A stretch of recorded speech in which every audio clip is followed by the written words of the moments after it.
আমার ১১ বছর বয়স। পুরোটা জীবন ভয় আর আতঙ্কের মধ্যে কাটিয়েছি। বাড়িঘর ছেড়ে এখন রাস্তায় কাটাচ্ছি। আকাশে বিমান দেখলেই এখন হামলার ভয় পাই। এভাবেই ১১ বছর বয়সী প্যালেস্টাইনীয় মেয়ে রোমাস আবু তাবেক এ কথাগুলো অবলীলায় বলছিলেন। এদিকে ১৫ বছর বয়সী শিশু মোহাম্মদ হালাস জানান, বাড়িঘর ধ্বংস হওয়ায় এখন আল শিফা হাসপাতালে আশ্রয় নিয়েছেন তারা।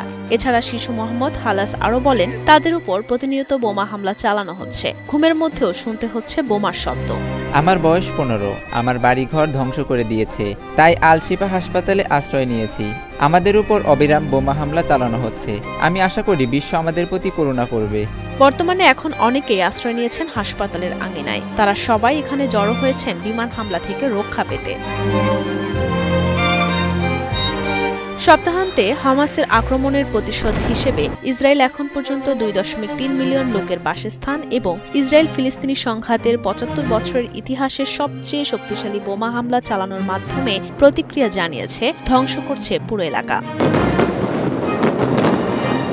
ইসরায়েলিরা শিশুদের হত্যা করছে এবং বাড়িঘর ধ্বংস করছে, তাই এখন রাস্তা এবং হাসপাতালে আশ্রয় নিতে হয়েছে বলে জানান ৬৫ বছর বয়সী এক বৃদ্ধ। এই বৃদ্ধ প্রশ্ন রাখেন, অনেক দুঃখ কষ্টে পার হচ্ছে প্রত্যেকটা মুহূর্ত। কেউ কি পারছে না ইসরায়েলিদের নিয়ন্ত্রণ করতে?